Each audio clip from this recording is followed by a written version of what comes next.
જણા જ જોડાયા છે હજી.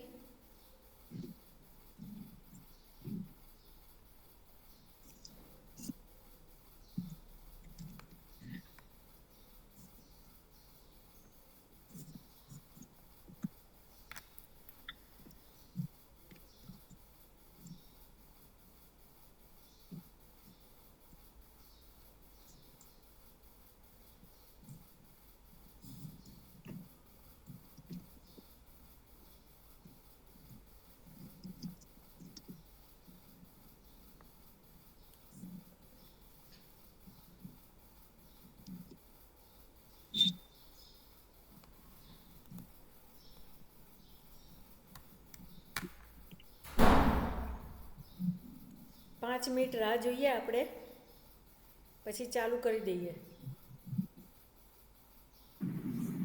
ઓકે. ગ્રુપમાં જે સમય આપ્યો હોય ને એ પ્રમાણે લિંક પર જોઈન્ટ થઈ જવું પડે.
આજે આપણે વાસ્તુશાસ્ત્રના પાયાના નિયમો શરૂઆત આજથી કરીશું. ગયા વખતે લાસ્ટ લેક્ચરમાં આપણે પંચતત્વ વિશે સમજ્યા હતા. એમાં કોઈને કંઈ ક્વેરી છે? પંચતત્વ અગ્નિ, પૃથ્વી, વાયુ, જળ અને આકાશ.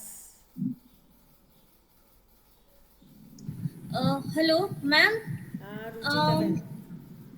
મેમ તમે લાસ્ટ લેક્ચર જે લીધું હતું ને એમાં 4 જ તત્વ ઇન્ક્લુડ થયા હતા. એક છેલ્લું જે આકાશ તત્વ છે ને એ બાકી રહી ગયેલું છે, તો પહેલા તમે પ્લીઝ એ કમ્પ્લીટ કરી લેશો. આકાશ તત્વની આજે આપણે વાત કરીએ. તો જ્યાં જ્યાં હોલો સ્પેસ છે ને તે બધું આકાશ તત્વ કહેવાય. આપણી બોડીમાં 5 ઇન્દ્રિય છે. એમાં શ્વાસ ઇન્દ્રિય છે. જો નાસિકા જે છે ને એ નાસિકા જે આપણે શ્વાસ લઈએ છીએ ને એ હોલો સ્પેસ છે. અને જ્યાં જ્યાં હોલો સ્પેસ છે ને તે જગ્યા એ આકાશ તત્વની છે. જ્યાં જ્યાં ખુલ્લી જગ્યા છે ત્યાં ત્યાં આકાશ તત્વ છે.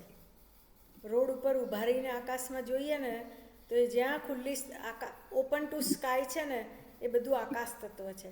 જ્યાંથી તમે હવા લઈ શકો છો બોડીમાં, જ્યાં જ્યાં હોલો સ્પેસ છે ત્યાં ત્યાં બધે જ આકાશ તત્વ છે. અને આકાશ તત્વ છે ને આપણે કહીએ ને ભગવાન આકાશમાં રહે, આપણે નાના બાળકો હોઈએ ને તો આવી રીતે આપણે સમજાવતા હોઈએ. તો આકાશ તત્વ છે ને એ ઓપન ટુ સ્કાય છે. એનું કોઈ માપ નથી, એનો કોઈ મેઝરમેન્ટ નથી. જ્યાં નજર દેખાવ ત્યાં તમને આકાશ દેખાય. એને તમે એક સરાઉન્ડિંગ એરિયામાં તમે માપી ના શકો કે આકાશ તત્વ છે, બહુ લાર્જ છે અને એને મેઝરમેન્ટ લેવા અશક્ય છે. તો આકાશને આપણે જ્યારે ગાર્ડનમાં ઊભા રહીને આમ આકાશમાં જોઈએ ને ત્યારે આકાશ તત્વ કહેવાય. ઘરમાં જ્યારે જ્યાં જ્યાં હોલો સ્પેસ છે ને તે બધું આકાશ તત્વ છે. આપણા બોડીમાં જ્યાં જ્યાં હોલો સ્પેસ છે ને એ બધું આકાશ તત્વ છે. અને આકાશ તત્વની ડેફિનેશન અમુક શબ્દોમાં આપી શકાય ને એવું નથી.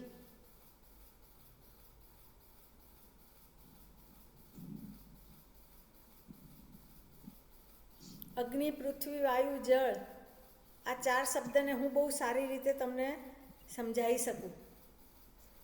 આકાશ તત્વની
થોડી વાર બેસ આરામથી.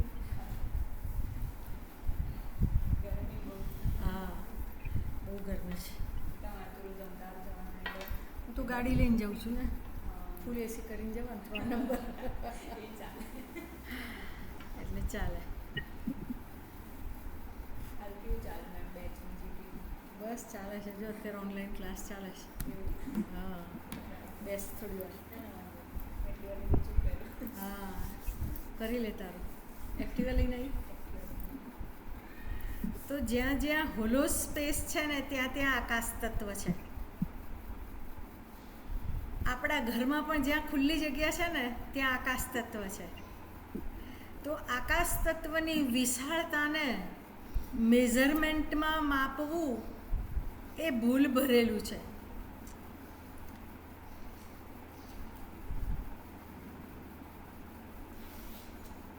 આપણે વાસ્તુની વાત કરીએ હવે, તો વાસ્તુના રચયિતા ભગવાન વિશ્વકર્મા છે. જ્યારે સૃષ્ટિની શરૂઆત થઈ ને ત્યારે દરેક માપ સાઈઝ એ ભગવાન વિશ્વકર્માની દેન છે. બારીના માપ કેટલા હોવા જોઈએ, દરવાજાની હાઈટ અને વિડ્થ કેટલી હોવી જોઈએ, આ બધા મેઝરમેન્ટ જે નક્કી કર્યા ને એ ભગવાન વિશ્વકર્માની દેન છે. મનુષ્યનો જ્યારે સૌથી પહેલાં આ પૃથ્વી પર આકાર આપવામાં આવ્યો ને ત્યારે એ થોડું ઓછું ગમે ને એવી એની આકૃતિ હતી. સુધારતા સુધારતા સુધારતા અત્યારે બહુ સારું એનું એ થઈ ગયું છે. આદિમાનવ હતા પહેલાંના જમાનામાં. તો ભગવાન વિશ્વકર્માએ દરેક મૂર્તિઓના માપ પણ ભગવાન વિશ્વકર્માએ નક્કી કરેલા છે કે આટલી હાઈટ હોય તો આટલી હાથની લંબાઈ હોવી જોઈએ, આટલી પગની લંબાઈ હોવી જોઈએ, આંખો આટલી જ સાઇઝની હોવી જોઈએ, કપાળ અને કાન નાક આ બધા આટલી જ સાઇઝના હોય ને તો જ સારું લાગે. આ જે મેઝરમેન્ટ નક્કી કર્યા છે ને એ ભગવાન વિશ્વકર્માની દેન છે. જ્યારે તમે વાસ્તુશાસ્ત્ર ભણવા માટેની શરૂઆત કરો ને ત્યારે ભગવાન વિશ્વકર્મા માટે તમારે થોડી ઘણી માહિતી તમારી પાસે હોવી જોઈએ. તો ભગવાન વિશ્વકર્મા એ દેવોના શિલ્પી છે. આપણા મુખ્ય ત્રિદેવ બ્રહ્મા, વિષ્ણુ અને મહેશ, GOD, જનરેટર, ઓપરેટર અને ડિસ્ટ્રોયર. જનરેટર એટલે શું? બ્રહ્માજી. ઓપરેટર એટલે શું? ભગવાન વિષ્ણુ. અને ડિસ્ટ્રોયર એટલે શું? દેવોના દેવ મહાદેવ. તો ભગવાનના ડિપાર્ટમેન્ટમાં પણ એ લોકોને કાર્યકાળની વહેંચણી કરી દેવામાં આવેલી છે કે આ કારભાર આ ભગવાને સંભાળવાનો છે, આ કારભાર આ ભગવાને સંભાળવાનો છે. આ બધું જ ભગવાન વિશ્વકર્માએ નક્કી કરેલું છે. જેમ આપણે અહીંયા સરકારમાં હોય ને કે રેલવે ડિપાર્ટમેન્ટના મંત્રી જુદા હોય, નાણાં મંત્રી જુદા હોય, એવી રીતે દેવોમાં પણ અમુક ડિપાર્ટમેન્ટ દરેકને સોંપી દેવામાં આવેલા છે. તો આ જગતમાં પૃથ્વી પર જીવનું ઉત્પન્ન કરવું એ બ્રહ્માજીનું કામ છે. જે જીવ આ પૃથ્વી પર ઉત્પન્ન થાય છે ને એ પશુ હોય, પક્ષી હોય કે મનુષ્ય હોય તો એને રોટી કપડાં અને મકાનની જરૂર પડે. તો આ રોટી કપડાં મકાન એની વ્યવસ્થાનું કામ એ ભગવાન વિષ્ણુનું છે. અને જે જીવ આ પૃથ્વી પર જન્મ લીધો છે ને એનું મૃત્યુ નિશ્ચિત છે. અને આ દરેક જીવનું સનાતન સત્ય છે. મૃત્યુ એ દરેક જીવનું સનાતન સત્ય છે. દરેક વૃક્ષનું પણ એક આયુષ્ય હોય, દરેક પક્ષીનું પણ એક આયુષ્ય હોય, દરેક પશુનું પણ એક આયુષ્ય હોય અને દરેક ઘરનું પણ એક આયુષ્ય હોય. વાસ્તુશાસ્ત્ર પ્રમાણે જ્યારે જોઈએ ને તો મનુષ્યનું પણ એક આયુષ્ય હોય અને દરેક ઘરનું પણ એક આયુષ્ય નક્કી હોય. પછી 100 વર્ષ જૂનું થાય ને, રાજા રજવાડાઓના મહેલ અત્યારે ખંડેર પડી રહ્યા છે. તો એ દરેક જેટલી મજબૂતાઈ ઘરની એટલું એનું આયુષ્ય મજબૂત. પણ એનું આયુષ્ય એક તો ફિક્સ હોય જ કે કેટલા વર્ષો, કેટલા હજાર વર્ષ પછી એને ક્યાં રિનોવેશન કરાવવું પડે અથવા એને નવું કરવું પડે ડિમોલાઇઝ કરીને. તો પૃથ્વી પર ત્રિદેવ સનાતન ધર્મના મુખ્ય ત્રિદેવ છે, બ્રહ્મા, વિષ્ણુ અને મહેશ. આ મુખ્ય ત્રિદેવમાં દરેકને પોતાનું કામ સોંપી દેવામાં આવેલું છે. બ્રહ્માજીનું કામ એ જીવને ઉત્પન્ન કરવાનું છે. વિષ્ણુ ભગવાનનું કામ જે જીવ આ પૃથ્વી પર આવ્યો છે તેને જે જરૂરિયાત છે જીવન જીવવા માટેની એ આપવાનું અને આયોજન કરવાનું કામ ભગવાન વિષ્ણુનું છે. અને જે જીવ આ પૃથ્વી પર આવ્યો છે તેનું મૃત્યુ નિશ્ચિત છે. અને એ કોના હાથમાં ડિપાર્ટમેન્ટ છે? દેવોના દેવ મહાદેવના હાથમાં.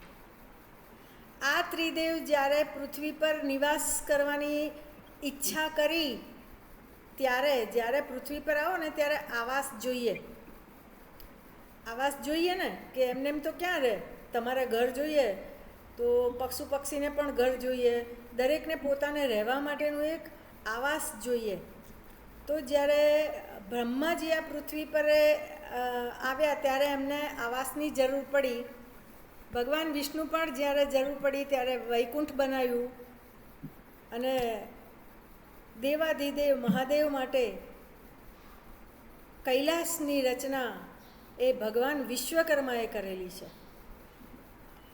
બ્રહ્માજી માટે બ્રહ્માંડ બનાવ્યું, વિષ્ણુ માટે વૈકુંઠ બનાવ્યું અને મહાદેવ માટે કૈલાસ બનાવ્યું.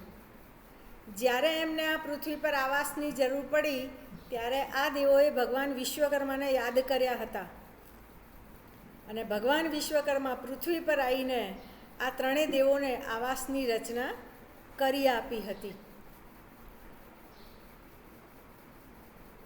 દરેકના એક કાર્યક્ષેત્ર પ્રમાણે એમને એક આયોજન કરવામાં આવ્યું હતું.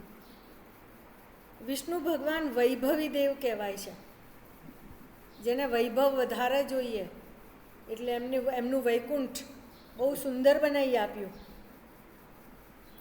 અને મહાદેવને વૈભવની બહુ જરૂરિયાત હોતી નથી એટલે એમને કૈલાસ બનાવી આપ્યું. તો આ ત્રિદેવને આવાસ બનાવવાનું કામ પણ ભગવાન વિશ્વકર્માએ કરેલું છે. દ્વારકા નગરી ભગવાન વિશ્વકર્માએ બનેલી છે. લંકાની રચના પણ ભગવાન વિશ્વકર્માએ કરેલી છે. તો આ ભગવાન વિશ્વકર્મા કોણ છે?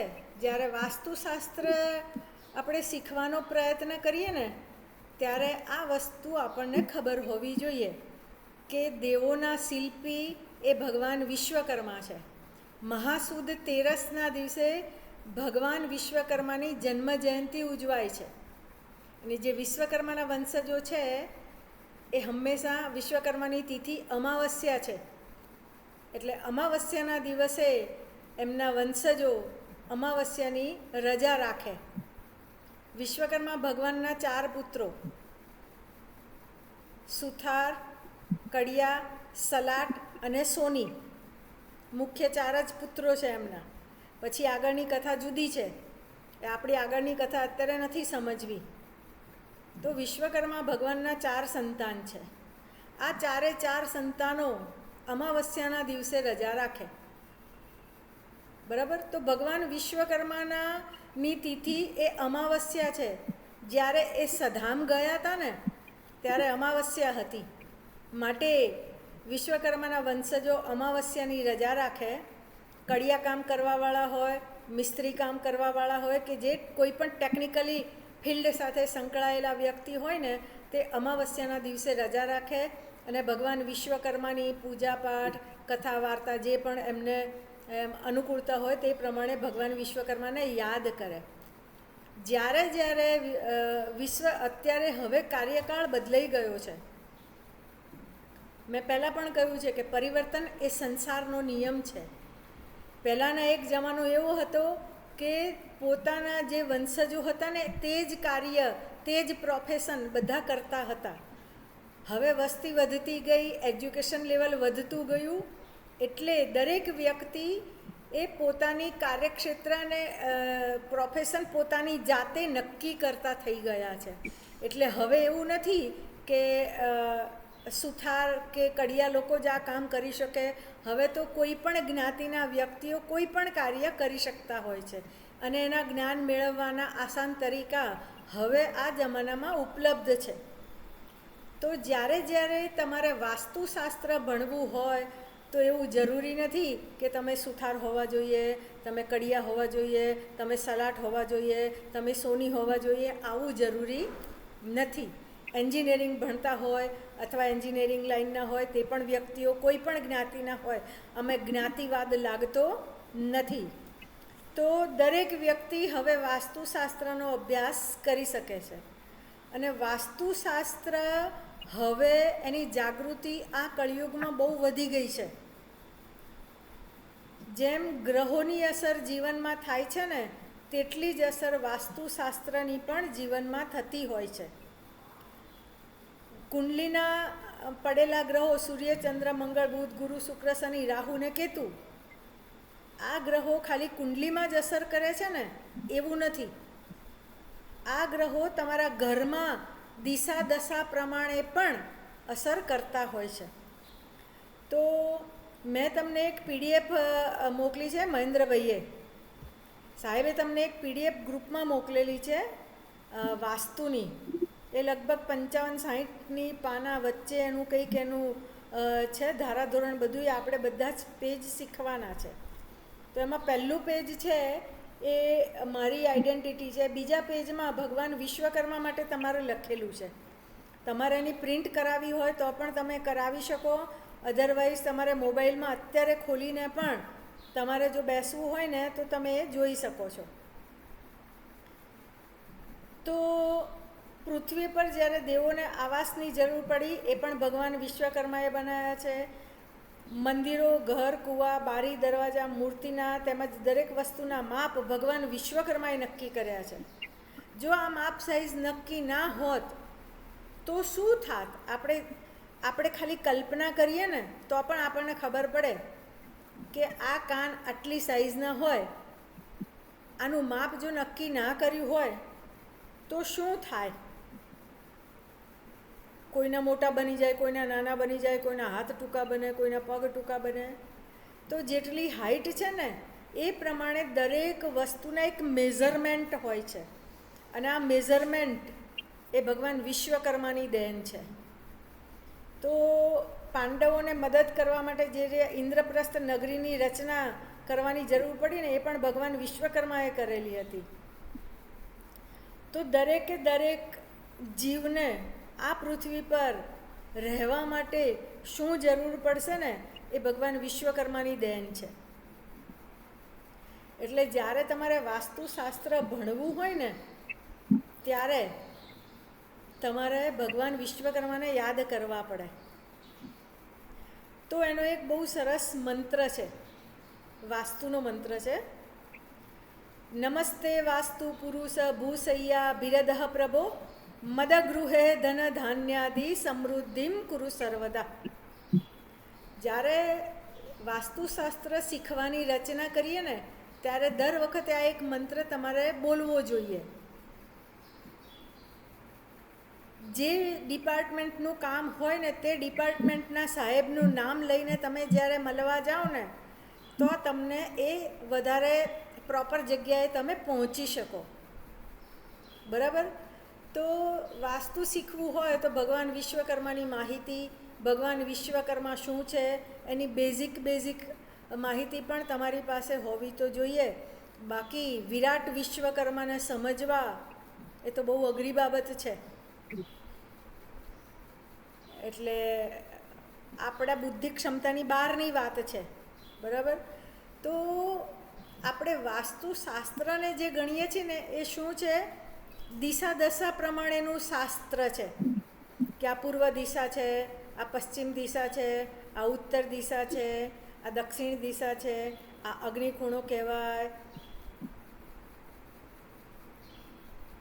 ઓકે, આ અગ્નિખૂણો કહેવાય, આ ઈશાન કહેવાય, આ અગ્નિ કહેવાય, નૈઋત્ય કહેવાય અને આ વાયવ્ય કહેવાય.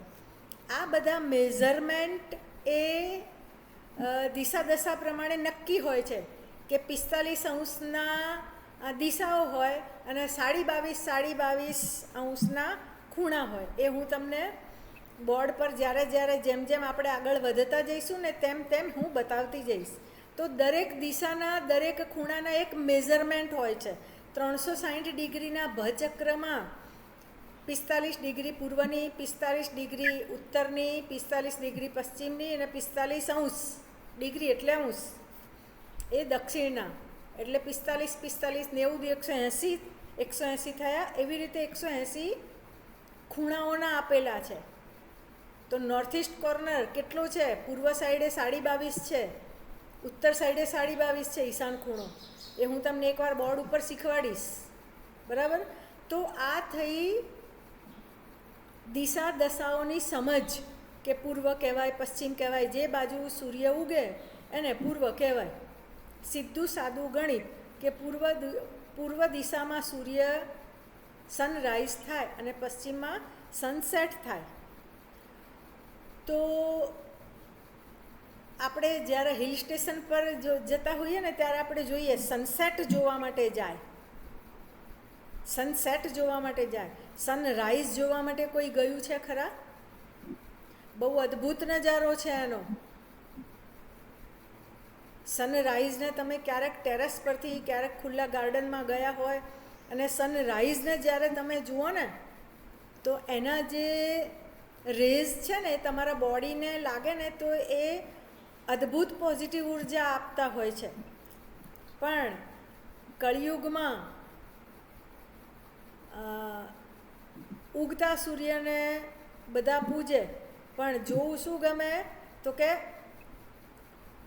આથમતો સૂર્ય હોય ને, ડૂબતો સૂર્ય, તો ડૂબતા સૂર્યને લોકો જોવા માટે જાય. બરાબર? તો જ્યારે તમારા કેટલી સુંદરતા છે, કેટલા લોકો ટોળા વળે ત્યાં. બરાબર? તો આ રીતે તમને સનરાઈઝ અને સનસેટને સમજો ને તો પણ તમને ખબર પડે. તો આ છે દિશા અને દશાની સમજણ. પરંતુ આપણે વાસ્તુ પુરુષની વાત કરીએ છીએ. આપણે વાસ્તુ દિશા દશા એટલે વાસ્તુ શાસ્ત્ર થયું, પણ વાસ્તુ પુરુષ છે. વાસ્તુ પુરુષની ઉત્પત્તિ કેવી રીતે થઈ હતી તેને પણ સમજવું પડે ને. તો જ્યારે દેવો અને દાનવોનું યુદ્ધ થયું હતું, અત્યારે મહેન્દ્રભાઈ આપણને ઓન સ્ક્રીન બતાવે છે, વાસ્તુશાસ્ત્રની ઉત્પત્તિ કેવી રીતે થઈ. તો કે એક દાનવો એટલે દૈત્યો એટલે દાનવ અને દેવોનું યુદ્ધ થયું હતું. બંને પક્ષ બહુ બળવાન હતા. બંને પક્ષો બહુ બળવાન હતા. રાક્ષસો પણ એટલા બળવાન હતા અને દેવો પણ એટલા બળવાન હતા. કોઈને હરાઈ શકતું નહોતું. સમય એવો આવ્યો કે હવે શું કરવું, ત્યારે દેવો પણ પાછા પડ્યા, દાનવો પણ પાછા પડ્યા. અને પછી દાનવોએ એમના પક્ષમાંથી એક રાક્ષસ જે સૌથી વધારે મજબૂતમાં મજબૂત હતો, એવો રાક્ષસ જેનું નામ અંધકાસુર હતું. અંધકાસુર રાક્ષસને રાક્ષસોએ રાક્ષસ પક્ષમાંથી લડાઈ કરવા માટે મોકલ્યા. અને દેવ યોનિમાંથી, દેવ પક્ષમાંથી કોને, બધા દેવોએ કીધું કે હવે આ કામ અમારું નથી, એટલે હવે તમારે જવું પડશે. તો કોને કીધું? દેવોના દેવ મહાદેવને. એ દેવોના પણ દેવ છે. તો બધા દેવોએ ભેગા થઈને કીધું કે મહાદેવ, હવે અમારું કામ અહીંયા નથી, હવે આપણા ટીમમાંથી તમારે મેદાનમાં ઉતરવું પડે એવું છે. તો જ્યારે અંધકાસુર રાક્ષસ અને મહાદેવનું યુદ્ધ ચાલતું હતું રણભૂમિમાં, ત્યારે બંનેના ભેગું પરસેવાનું બંનેનું ભેગું એક ટીપું પૃથ્વી પર પડ્યું. અને એ પૃથ્વી પર જે પડ્યું એમાંથી એક મહાન એક પુરુષ ઉત્પન્ન થયો. એ પુરુષમાં રાક્ષસના ગુણો પણ હતા અને દેવોના ગુણો પણ હતા. બહુ બળવાન હતો એ પુરુષ. બધા દેવતાઓને પણ માર્યા અને બધા દેવોને પણ મારે ને કંટ્રોલમાં ના રહ્યા. આ જે પુરુષ ઉત્પન્ન થયો ને, અંધકાસુર રાક્ષસ અને મહાદેવના પરસેવાના ટીપાથી જે પુરુષ ઉત્પન્ન થયો ને, એ બધાને પહોંચે એવો હતો. દાનવોને પણ પહોંચે અને દેવોને પણ મારે, ગાંડું મગજ એનું. તો હવે બધા મૂંઝાયા કે સાલા રણભૂમિમાં 2 જ જણા લડાઈ કરતા હતા, તો ત્રીજો પુરુષ આવ્યો ક્યાંથી વચ્ચે? અને કોઈના કંટ્રોલમાં ના રહે. દેવો પણ એને કંટ્રોલ ના કરી શકે, દાનવો પણ એને કંટ્રોલ ના કરી શકે, એટલો મજબૂત. એટલે બધાએ ભગવાન વિશ્વકર્માને બોલાયા. ભગવાન વિશ્વકર્માએ બોલાયા અને કીધું કે હવે આનું અમારે શું કરવાનું? ત્યારે ભગવાન વિશ્વકર્માએ એને પકડીને જમીનમાં સૌથી પહેલાં દાટી દીધો ઊંધો, અને એની ઉપર બધા દેવોએ વાસ કરી લીધો. પછી એને ભગવાન વિશ્વકર્માએ પુત્ર તરીકે સ્વીકાર્યો અને એનું નામ આપ્યું વાસ્તુ પુરુષ. એટલે વાસ્તુ પુરુષ જે છે ને, એ ભગવાન વિશ્વકર્માનું માનેલું સંતાન છે. એટલે ભગવાન વિશ્વકર્મા કહે ને એમ એને કરવું પડે. સમય જતાં એક સમય એવો આવ્યો કે બહુ તોફાન મચાવે, જ્યાં જાય ત્યાં એક જ જગ્યાએ એક જ વ્યક્તિથી કંટ્રોલ થાય, અને ભગવાન વિશ્વકર્માથી. તો ભગવાન વિશ્વકર્માએ એને અમુક કામ સોંપી દીધા. કોઈ પણ માણસને બિઝી રાખો ને એટલે એનું મગજ આડું અવડું ના ચાલે, એટલે એને અમુક કામો સોંપી દીધા કે તારે આમ કરવાનું. એ તો બધી કથા બહુ લાંબી છે, આપણે કથા નથી કરતા અત્યારે, પણ એ બહુ હિસ્ટ્રી બહુ લેન્ધી છે. તો એને વાસ્તુ પુરુષની ઉત્પત્તિ કેવી રીતે થઈ એ આપણે અહીંયા તમને બતાવવામાં આવ્યું. બરાબર? તો એ પછી આવે છે વાસ્તુની અગત્યતા. તમારા જીવનમાં વાસ્તુની શું અગત્યતા છે એ પણ સમજવું પડે ને. જ્યારે વાસ્તુ પુરુષને જમીનની અંદર ઊંધો દબાઈ દીધો અને એની ઉપર બધા દેવતાઓએ વાસ કર્યો, ત્યારે વાસ્તુ પુરુષે કીધું કે મારો એવો તો શું ગુનો છે ને હવે મારું ઉત્પન્ન થયા પછીનું મારું કામ શું અને મારે કરવાનું શું. ત્યારે ભગવાન વિશ્વકર્માએ એને અમુક કામ સોંપી દીધા હતા કે હવે તારે આટલા આટલા કામો કરવાના છે. તો એ પછી જ્યારે કોઈ પણ યજ્ઞાધિકારીઓ થાય, કોઈ પણ કર્મકાંડના કાર્યો થાય તો દરેક ભગવાનની પૂજા થાય. તો વાસ્તુ પુરુષે એને નામ આપ્યું, એ પુરુષને વાસ્તુનું નામ એ ભગવાન વિશ્વકર્માએ આપ્યું.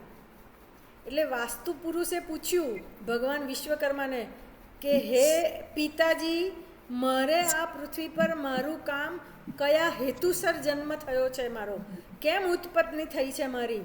કારણ કે દરેક વ્યક્તિ જ્યારે એક પૃથ્વી પર જન્મ લે છે ને ત્યારે એનું પોતાનું એક પર્ટિક્યુલર હેતુ હોય છે. ભગવાન એને અમુક પોતાનું કામ કરવા માટે જ ઉત્પન્ન કરે છે.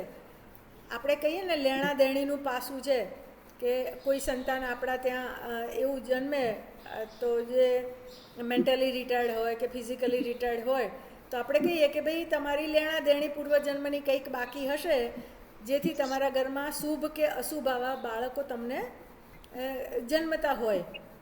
તો જ્યારે જ્યારે પૂજાની વાત આવે ત્યારે બધા દેવોની પૂજા થાય. ત્યારે વાસ્તુ પુરુષે વિરોધ કર્યો કે મારામાં દેવ તત્વ પણ છે અને દાનવ તત્વ પણ છે, તો મારી પૂજા ક્યાં થાય. વાસ્તુએ પ્રશ્ન કર્યો ભગવાન વિશ્વકર્માને કે મારામાં તો બંને ગુણો છે, તો મારું કામ શું, મારે શું કરવાનું આ પૃથ્વી પર અને હું ક્યારે પૂજાઈશ.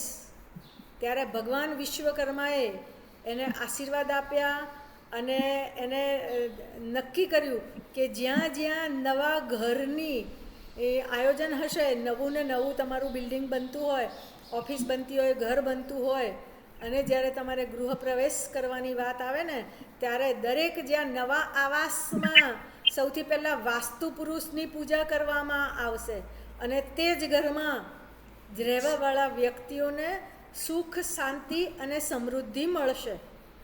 તો આ રીતે ભગવાન વિશ્વકર્માએ વાસ્તુ પુરુષને આશીર્વાદ આપ્યા અને ત્યારથી આજ સુધી જ્યારે જ્યારે તમે નવા ઘરમાં, નવી દુકાનમાં, નવી ફેક્ટરીમાં, ધંધાની કોઈ જગ્યા હોય કે રહેવાની કોઈ પણ જગ્યા હોય તો તમારે સૌથી પહેલાં શું કરવું પડે?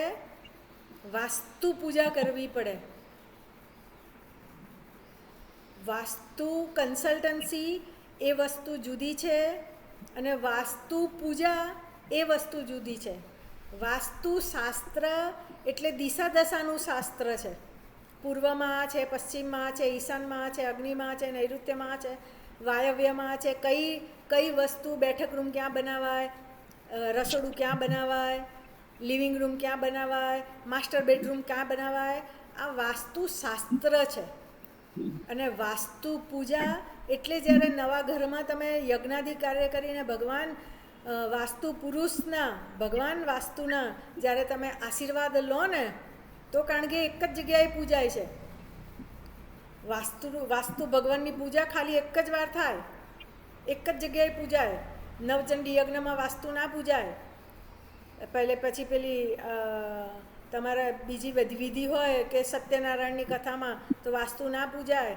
વાસ્તુની પૂજા ખાલી એક જ જગ્યાએ થાય જ્યારે તમે નવી આવાસ, નવા પ્રોપર્ટીમાં રહેવા જતા હોય અથવા નવી દુકાન ફેક્ટરીમાં રહેવા જતા હોય ત્યારે એક જ જગ્યાએ એની પૂજા થાય છે. અને જ્યારે એક જ જગ્યાએ પૂજા થતી હોય ત્યારે એની અપેક્ષા હોય આપણા ઘરે બાજુવાળાને ત્યાં કે કુટુંબમાં લગ્ન હોય અને તમને કંકોત્રીમાં નામ ના લખ્યું હોય કુટુંબના માણસ તરીકે તો તમને દુઃખ થાય ને કે ભાઈ મારા તો મારા મોટા ભાઈએ કંકોત્રીમાં મારું નામય ના લખ્યું. તો આપણને જ્યારે આવું થતું હોય ત્યારે તમારે ખબર પડે કે હવે મારે શું કરવું જોઈએ. તમને ખોટું લાગે તો ભગવાન વાસ્તુને પણ ખોટું લાગે. માટે જ્યારે તમારે નવા ઘરમાં સુખ શાંતિ અને સમૃદ્ધિ જોઈતી હોય ને તો વાસ્તુ પુરુષની પૂજા કરવી પડે, વાસ્તુ ભગવાનની. એક કર્મકાંડનો વિષય છે, મારો વિષય નથી, બરાબર. તો વાસ્તુની અગત્યતા શું છે? તો વાસ્તુશાસ્ત્ર એટલે પુરુષ અને પ્રકૃતિના 5 તત્વનો સમન્વય જળવાય ને તો જ વાસ્તુ આપોઆપ જળવાય છે. તો મેં તમને પહેલાં પણ કહ્યું હતું કે અગ્નિ, પૃથ્વી, વાયુ, જળ અને આકાશ આ 5 તત્વો છે.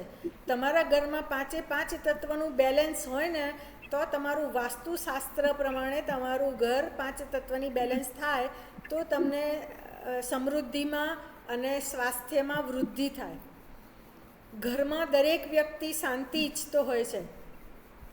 100 કિલોમીટર ફરીને જ્યારે માણસ ઘેર આવે ને ત્યારે હાસ થાય.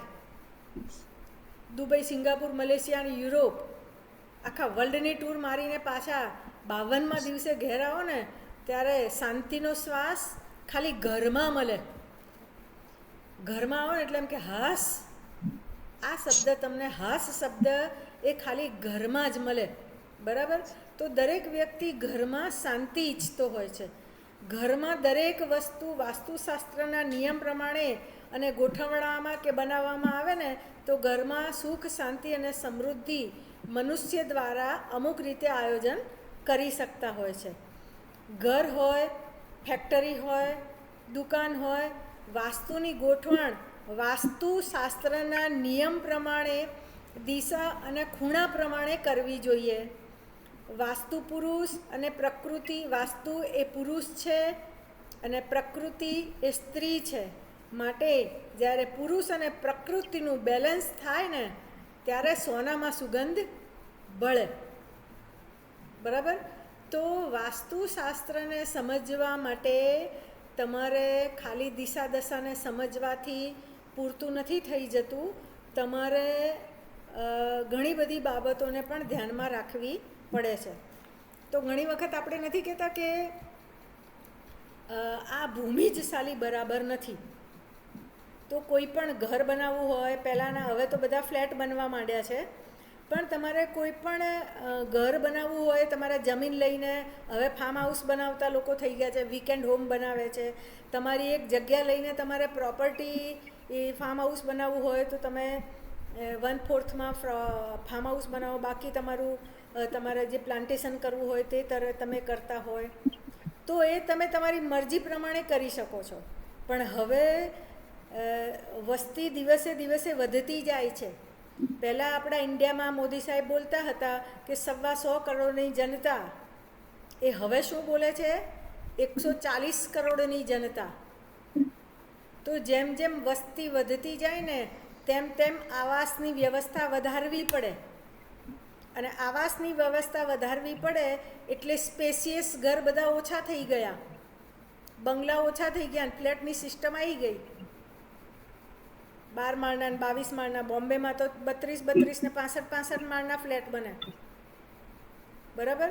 તો તમારે જેમ જેમ વસ્તી વધે તેમ તેમ ઘર નાના થાય. એટલે 125 કરોડમાંથી 140 કરોડની જનતા થઈ એટલે ઘર નાના થવા લાગ્યા. 2 BHK, 3 BHK આવું બધું થાય. તો જ્યારે તમારે જમીન લઈને વાસ્તુ કરવું હોય ને તો તમે બહુ સારી રીતે કરી શકો. તો કોઈ પણ ઘર બનાવવા માટે કે કોઈ પણ ફ્લેટ બનાવવા માટે જગ્યા લઈને તમે 2, 5, 10, 15 વીઘા જમીન લઈને બિલ્ડર ABCD બ્લોક બનાવે અથવા કોમર્શિયલ કોમ્પ્લેક્સ બનાવે તો સૌથી પહેલાં શું કરવું પડે? ભૂમિ પરીક્ષણ કરવું પડે. ભૂમિ પરીક્ષણ એટલે શું કે જે ભૂમિમાં તમે જે પણ કાર્ય કરવા જઈ રહ્યા છો, કોમર્શિયલ કરવા જઈ રહ્યા છો?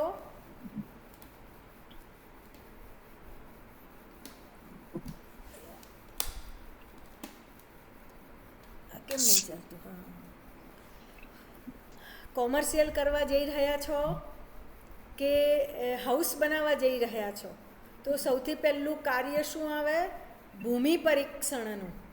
તો ભૂમિ પરીક્ષણના અમુક નિયમો હોય છે. કેવી રીતે ભૂમિ પરીક્ષણ થાય એ તો આપણે આગળ શીખવાનું જ છે, કારણ કે 60 પાના છે આપણી પાસે ભણવાના. તો 60 પાનાને ભણતા ભણતા ભણતા બધું જ આવશે. એક જ દિવસમાં વાસ્તુ ના આવડે, બરાબર? સ્ટેપ વાઇઝ ધીરે ધીરે ધીરે આગળ જઈશું ને તો બધી જ વસ્તુ સમજાશે. આમાં ના સમજાય ને એવું કશું જ નથી. તો સૌથી પહેલાં ભૂમિ પરીક્ષણ કરવું જોઈએ, અને પછી ભૂમિ પરીક્ષણ કર્યા પછી એ ભૂમિ કયા કામને લાયક છે, સરકારી કામ બાંધકામ કરવા માટે લાયક છે, ફ્લેટ બનાવવા માટેની લાયક છે, તો એ જમીનમાં રહેવાવાળા વ્યક્તિઓને ફાયદો થાય. પણ મેં કીધું એમ કે જેમ જેમ વસ્તી વધે ને તેમ ઘર નાના થાય, અને ઘર નાના થાય ને એમ પાર્ટીશન પડી જાય, ફેમિલી ડિવાઈડ થઈ જાય. છોકરોને વહુ પરણે એટલે કે હવે અમે 2 BHKમાં અમારું ઘર નાનું પડે છે, તો ભાઈ તમે જુદા રહેવા જાઓ. તો પહેલાંના જમાનામાં એક જ રસોડે 15-15, 20-20 લોકો જમતા હતા. હવે પાર્ટીશન પડી ગયા છે, અને એક દિવાલથી બીજા દિવાલ ક્રોસ કરીએ ને એટલે તમારી બોડીની ઓરા ડિસ્કનેક્ટ થઈ જાય. એટલે ડિસ્કનેક્ટ થઈ જાય ને એટલે ક્યાંક ને ક્યાંક ગેપ દેખાય સંબંધોમાં. તો ભૂમિ પરીક્ષણ કર્યા પછી બાંધકામ કરવું જોઈએ. બીજી વસ્તુ છે કે ખાતમુહૂર્ત કરવું જોઈએ. ખાતમુહૂર્ત કર્યા વિના સીધે સીધું તમારે બિલ્ડિંગ બાંધવાની શરૂ કરી દીધી તો એ કરાય નહીં. વાસ્તુ પુરુષ એ જીવ છે, એનું પણ એક ભ્રમણ છે. દરેક ગ્રહો પોતાની રાશિમાં અલગ અલગ મર્યાદા પ્રમાણે એની ગતિ પ્રમાણે ભ્રમણ કરે છે. તેવી રીતે વાસ્તુ પુરુષ પણ દિશાનું ભ્રમણ કરે છે. તો વાસ્તુ પુરુષ દર 3 મહિને દિશા બદલે છે. દર 3 મહિને વાસ્તુ પુરુષની દિશા બદલાય. એ આગળ ભણવામાં આવે જ છે કેવી રીતે બદલાય, કયા મહિનામાં કઈ બાજુનું મુખ હોય, કઈ બાજુના પગ હોય. એ જેમ જેમ આગળ આપણે જતા જઈશું ને તેમ તેમ આવતું જશે. જે મહિનામાં વાસ્તુની દ્રષ્ટિ જે તરફ પડતી હોય ને તે દિશામાં ઘર, મંદિર, કૂવા, વાવ, તળાવ, ફેક્ટરી બનાવવા જોઈએ નહીં. વાસ્તુ પુરુષને ઊંધો કેમ દબાવવામાં આવ્યો છે? કારણ કે જ્યાં દ્રષ્ટિ કરે ને ત્યાં વિનાશ કરે. વાસ્તુ પુરુષનું એવું છે કે જ્યાં દ્રષ્ટિ કરે ને ત્યાં વિનાશ કરે. માટે બધા વિશ્વકર્મા ભગવાને એને ઊંધો દબાવી દીધો, એટલે દ્રષ્ટિ ના કરે. જ્યારે જ્યારે તમારા ઘરમાં વાસ્તુ પૂજા કરો, અને વાસ્તુ પૂજા કર્યા પછી ઘરના ખૂણામાં જ્યારે તમે વાસ્તુની મૂર્તિ કે વાસ્તુનો પેલા કોપરની પ્લેટ ઉપર બી એની મૂર્તિ ડ્રો કરેલી આવે છે, જ્યારે તમે એને દબાવો ને ત્યારે હંમેશા ને ઊંધી દબાવવી પડે. સીધી દબાવો ને તો એની ઉપર તરફ જોવે ને તો એ નકામું પડે, તો એને ઊંધું દબાવવામાં આવે છે. જો એ દ્રષ્ટિ તમારા ઘરમાં કરે ને તો એ દ્રષ્ટિ જ્યાં જ્યાં વાસ્તુની દ્રષ્ટિ થાય છે ને ત્યાં ત્યાં વિનાશ થાય છે, બરાબર? માટે વાસ્તુની દ્રષ્ટિ ખરાબ છે. એટલે દર 3 મહિને જ્યારે વાસ્તુ દ્રષ્ટિ કરે, ફરતા ફરતા જ્યાં દ્રષ્ટિ કરે, ક્યાં ક્યાં દ્રષ્ટિ કરે ને પાછળ બધું આવશે ભણવામાં. તો વાસ્તુની દ્રષ્ટિ હંમેશા ખરાબ હોય છે. જે દિશામાં ભ્રમણ હોય ને જે દિશામાં એની દ્રષ્ટિ થતી હોય ને ત્યાં કોઈ પણ નવું બાંધકામ, વાવ, કૂવા, તળાવ, ફ્લેટ છે, ફેક્ટરી છે, ઘર છે, કશું બનાવવાની શરૂઆત કરાય નહીં. વાસ્તુશાસ્ત્રમાં જેમ જેમ ઘર નાના થતા ગયા ને તેમ તેમ અમુક 100% વાસ્તુ પ્રમાણે ગોઠવણી કરવી અશક્ય બની ગઈ છે. કારણ કે ડ્રેનેજ લાઇન હોય, પાઇપ લાઇન હોય, મુખ્ય દરવાજો છે, આ બધું ફ્લેટમાં ઘણી વખત પોસિબલ બનતું નથી. બાકી આપણે કહીએ કે ઈશાન ખૂણામાં ડ્રેનેજની લાઇન ના જવી જોઈએ, પણ ફ્લેટમાં બધાને જ કરવા જાય તો ક્યાંક તો ઈશાન ખૂણામાં ડ્રેનેજની લાઈન આવે ને. તો મુખ્ય કઈ બાબતો ધ્યાનમાં રાખવી જોઈએ? ઘરનું મુખ્ય દ્વાર વાસ્તુના ભ્રમણ પ્રમાણે બનાવવું જોઈએ. તમે જ્યારે બાંધકામની શરૂઆત કરો ને ત્યારે તમારા ઘરનો જે મુખ્ય દરવાજો છે ને એ ક્યારથી તમે બાંધકામ કરવાની શરૂઆત કરી છે. આમ જનરલી એવું કહેવાય કે ઇન્ડિયાનું મેપ જોઈએ ને, ઇન્ડિયાનો મેપ, તો ઉત્તર અને પૂર્વ એટલે સૂર્ય સનરાઈઝની દિશા છે અને ઉગતા સૂર્યમાં પોઝિટિવ વાઇબ્રેશન આપવાની પુષ્કળ તાકાત છે. અને આપણો ઇન્ડિયાની ભૂગોળ જુઓ ને તમે તો ઉત્તરમાં હંમેશા ધર્મ છે અને હિમાલય છે. તમે જેમ જેમ ઉત્તરમાં જશો ને તેમ તેમ તમને ધાર્મિક સ્થળો અને એ બધું વધારે જોવા મળશે. માટે ઇન્ડિયાના મેપ પ્રમાણે આપણા દેશમાં પૂર્વ અને ઉત્તરને શુભ માનવામાં આવે છે. તો આ પૂર્વ અને ઉત્તર બધા જ દેશમાં શુભ માનવામાં આવે ને એવું નથી. તમારા ઘરમાં પૂર્વ અને ઉત્તર ખુલ્લી હોય ને તો એ ઘરને કે એ ફ્લેટને કે એ બંગલાને કે એ પ્રોપર્ટીને શુભ માનવામાં આવે. ઉત્તરમાં મોટો રસ્તો હોય અને પૂર્વમાં બી મોટો રસ્તો હોય ને તો વાસ્તુશાસ્ત્રની પ્રોપર એનર્જી તમને મળતી રહે. તો ઘરનો મુખ્ય દરવાજો ક્યારે કરવો, કઈ દિશામાં કરવો એ પણ વાસ્તુશાસ્ત્રના ભ્રમણ ઉપર નક્કી થાય છે. મુહૂર્ત મુજબ, મુહૂર્ત શાસ્ત્ર આખું અલગ વિષય છે. મુહૂર્ત શાસ્ત્ર છે ને આખો અલગ વિષય છે, એને ભણવો પડે. તો જ્યારે ભણો ને તો તમને ખબર પડે કે વાસ્તુની પૂજાનું મુહૂર્ત કાઢવું હોય તો ક્યારે કાઢી શકાય. એના માટે પંચાંગ જોતા આવડવું જોઈએ. માટે હું અવારનવાર કહું કે જ્યારે તમને વાસ્તુ ભણવું હોય ને તો તમને એસ્ટ્રોલોજી આવડવું જોઈએ. એસ્ટ્રોલોજી આવડે ને તો તમને વાસ્તુ ભણી શકો બહુ સારી રીતે. અને વાસ્તુમાં પણ ગ્રહો કામ કરે છે. પૂર્વ દિશામાં સૂર્ય કામ કરે, પશ્ચિમમાં શનિ કામ કરે, ઉત્તરમાં બુધનું પ્રભુત્વ છે, દક્ષિણમાં મંગળનું પ્રભુત્વ છે, ઈશાન ખૂણામાં ગુરુનું પ્રભુત્વ છે, અગ્નિ ખૂણામાં શુક્રનું પ્રભુત્વ છે, નૈઋત્યમાં વાયુનું પ્રભુત્વ છે અને વાયવ્યમાં ચંદ્રનું પ્રભુત્વ છે.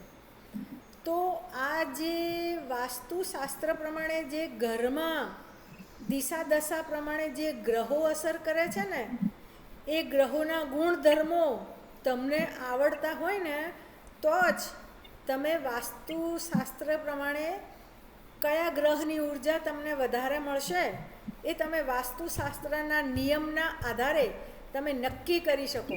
કોઈ પણ ઘરમાં એન્ટ્રી કરો ને તમે વાસ્તુ વિઝિટ માટે જાઓ ત્યારે તમને ખબર પડે કે અહીંયા ઈશાન બગડેલો છે. તો ઈશાન બગડેલો છે મતલબ કયો ખૂણો બગડેલો છે? ગુરુનો ખૂણો. કયા ગ્રહનું પ્રભુત્વ ઓછું થઈ ગયું? ગુરુનું ઓછું થઈ ગયું.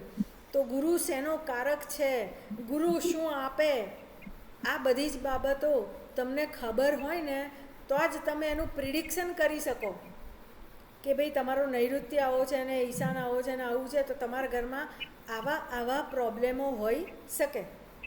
તો જ્યારે ગ્રહોના ગુણધર્મો તમને આવડે ને ત્યારે જ તમે વાસ્તુશાસ્ત્ર પ્રમાણે દિશાનું પ્રિડિક્શન, ઘરમાં શું પ્રોબ્લેમ હશે ને તેનું પ્રિડિક્શન તમે કરી શકો છો. મુહૂર્ત મુજબ જે દિશામાં વાસ્તુનું મસ્તક હોય તેની વિરુદ્ધ દિશાથી કમ્પાઉન્ડ દિવાલ શરૂ કરવી જોઈએ. ઉદાહરણ તરીકે પૂર્વમાં મસ્તક હોય ને તો પશ્ચિમથી શરૂઆત કરવી જોઈએ. આ વાસ્તુશાસ્ત્રના નિયમોમાં લખેલું છે. બરાબર? તો આ આપણી થઈ શરૂઆત બેઝિક. મેં તમને હમણાં પણ વાત કરી કે દરેક દિશા અને દરેક ખૂણા પ્રમાણે એના એક મેઝરમેન્ટ છે. 360 ડિગ્રીનું ભચક્ર છે. 360 ડિગ્રીના ભચક્રમાં તમારે 5 જ તત્વ છે: અગ્નિ, પૃથ્વી, વાયુ, જળ અને આકાશ. બરાબર? તો દિશા જ્યાં જ્યાં છે ને તે 45 ડિગ્રીની છે, 45 અંશની છે. અને જ્યાં જ્યાં ખૂણા છે ને તે 22.5 છે. તો પૂર્વ દિશા એનો અધિપતિ ગ્રહ કયો છે? સૂર્ય. અને એના દેવતા કયા છે? ઇન્દ્ર છે. આ તમને સાહેબ અત્યારે ઓન સ્ક્રીન બતાવે છે, તમે જોઈ શકતા હશો. તો પૂર્વના દેવતા કયા છે? ઇન્દ્રદેવ છે. એનો અધિપતિ ગ્રહ કયો છે? સૂર્ય ગ્રહ છે. એ પૂર્વ દિશા કેટલા ડિગ્રી ઇફેક્ટ કરે? 45 ડિગ્રી. આ 45 ડિગ્રી તમે કેવી રીતે નક્કી કરી શકો? તો તમારા જે ઘરનું કમ્પાઉન્ડ એરિયા સાથેનો તમારો જે કાર્પેટ એરિયા ગણો કે કમ્પાઉન્ડ એરિયા ગણો, એના 45 ડિગ્રી ગણવાના. ધારો કે તમારે 1 વીઘાનું, તમારે 200 બાય 200 મીટરનો તમારો પ્લોટ છે, તો 200 બાય 200 મીટરના પ્લોટના તમારે જેમ અત્યારે સાહેબે અત્યારે ઓન સ્ક્રીન મૂક્યું છે ને દિશા ખણાની સમજ, એવા 9 એક સરખા ભાગ કરવા પડે. તમારી જે પ્લોટની સાઇઝ છે 200 મીટર, 250 મીટર, 500 મીટર જે પણ છે તે એના એક સરખા ભાગ કરવા પડે. તો 9 સરખા ભાગ કરો ને તો તમને પૂર્વ દિશા 45 ડિગ્રીની મળે, પશ્ચિમ દિશા 45 ડિગ્રીની મળે, ઉત્તર 45 ડિગ્રીનું મળે અને દક્ષિણ પણ 45 ડિગ્રીનું જ મળે. બરાબર. તો સૂર્યની સામે કઈ દિશા આવે? પશ્ચિમ. પશ્ચિમ દિશા છે. તો પશ્ચિમ દિશાના અધિપતિ દેવ કયા છે? વરુણ દેવ છે. પશ્ચિમ દિશામાં કયા દેવનું આધિપત્ય છે? વરુણ દેવતાનું આધિપત્ય છે. અને એ વરુણ દેવતાના આધિપત્યમાં એનો કલર પણ કેવો છે? થોડો બ્લુ ટોન ઉપરનો એનો કલર છે, શનિનો કલર છે. અને એનો અધિપતિ ગ્રહ કયો છે? શનિ છે. બરાબર. અત્યારે ઓન સ્ક્રીન તમે જોઈ રહ્યા છો. તો આ વસ્તુ તમને ખબર પડે. પછી તમારે તમારા પ્લોટના એક સરખા 9 ભાગ કરતા તમે ઉત્તર બાજુ જાઓ તો ઉત્તરમાં કયા દેવતાનો વાસ છે? કુબેરનો વાસ છે. ભગવાન કુબેરનો વાસ છે ઉત્તરમાં. અને કયા ગ્રહનું આધિપત્ય છે? બુધનું આધિપત્ય છે. જો તમારી કુંડલીમાં તમારા ઘરમાં જો ઉત્તર દિશા બગડેલી હોય ને તો તમારો બુધ કામ ના કરે એ ઘરમાં. તમારી પૂર્વ દિશા બગડેલી હોય અને સરકારી નોકરી કરવી હોય અને પ્રમોશન જોઈતું હોય ને તો બહુ તકલીફ પડે. તમારી પશ્ચિમ દિશા બગડેલી હોય ઘરમાં અને તમે જો ટેકનિકલી ફિલ્ડમાં કામ કરતા હોય કે તમારો એન્જિનિયરિંગ વર્કશોપ હોય અને પશ્ચિમ દિશા બગડેલી હોય ફેક્ટરીની, તો માણસો ટકે નહીં, જતા રહે અને માણસો વિના કામ થાય નહીં. તો ગ્રહોના ગુણધર્મો, કારણ કે શનિ એ નોકરનો કારક ગ્રહ છે, મહેનતનો કારક ગ્રહ છે, માટે ગ્રહોના ગુણધર્મો જ્યારે તમને આવડે ને તો જ તમને વાસ્તુ આવડે. તો જ તમને ખબર પડે કે આ ઘરમાં આ દિશા બગડેલી છે તો શું પરિણામ આપે. એવી રીતે તમે જમણી બાજુ જાઓ ને તો પૂર્વ અને પશ્ચિમની જમણી બાજુ તો કયા દેવતા છે? દક્ષિણ દિશા છે. દક્ષિણના દેવતા કયા છે? યમ દેવતા છે. અને કયા ગ્રહનું આધિપત્ય છે? મંગળનું છે. તો મંગળ એ શેનો કારક છે? એનું જ્ઞાન તમને હોવું જોઈએ. અને એ જ્ઞાન તમને એસ્ટ્રોલોજીમાં મળે, વાસ્તુમાં ના આવે. બરાબર.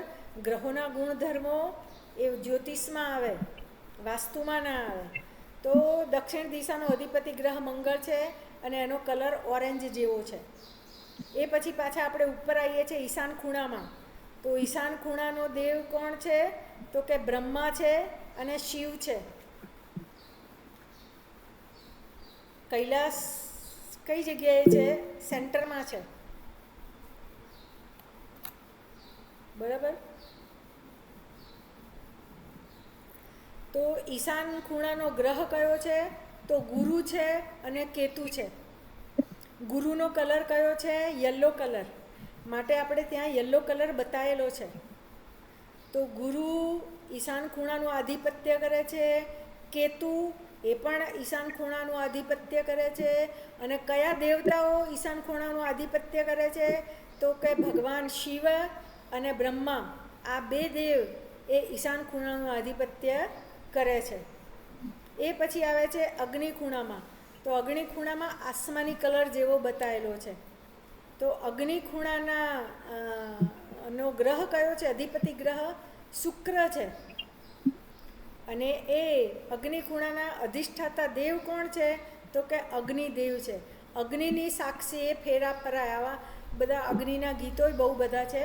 અને કોઈ પણ કર્મકાંડની શરૂઆત કે કોઈ પણ કર્મકાંડનું કે પૂજાપાઠનું કામ અગ્નિ તત્વથી થાય છે. ભગવાનની આગળ તમે બેસો ને એટલે સૌથી પહેલાં શું કરો? દીપક પ્રગટાવો, દીવો કરો ને, કે ભગવાનની મૂર્તિ અમે બેસીને સીધા અગરબત્તી દીવો કર્યા વિના સીધું ચાલુ પડી જાય એવું આપણા હિન્દુ શાસ્ત્રમાં કે હિન્દુ ધર્મમાં બતાવેલું નથી. પછી આવે છે એની નીચે નૈઋત્ય ખૂણો આવે છે, એનો બ્રાઉન કલર બતાવેલો છે.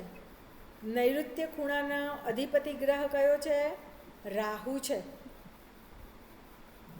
અને નૈઋત્ય ખૂણાના આરાધ્ય એટલે અધિષ્ઠાતા દેવ અનંત દેવ, જેને નાગ કહેવાય છે.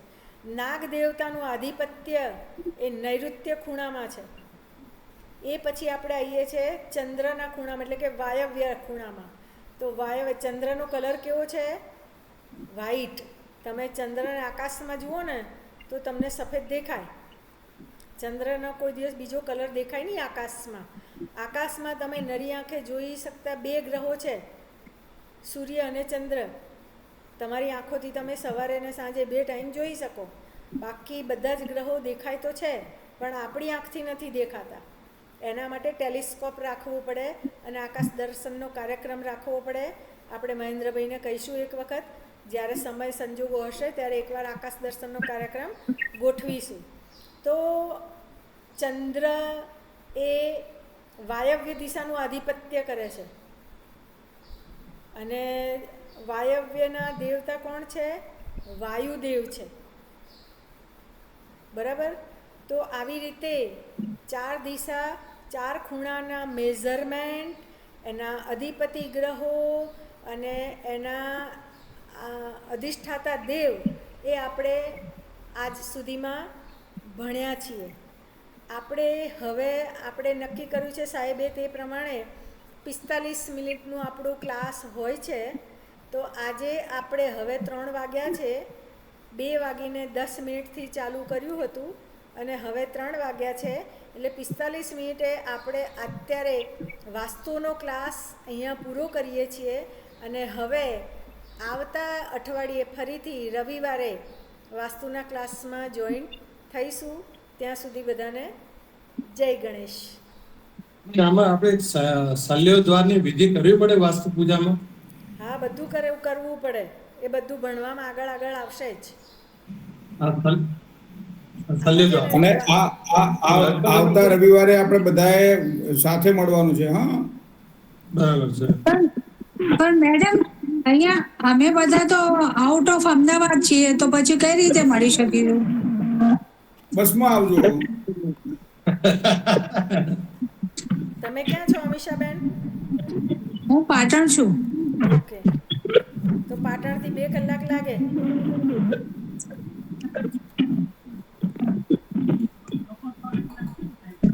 એટલે ત્યાં ઓકે, હું પછી ઇન્ફોર્મેશન મેળવી લઈશ. એટલે શું ટાઈમ છે ક્લાસનો?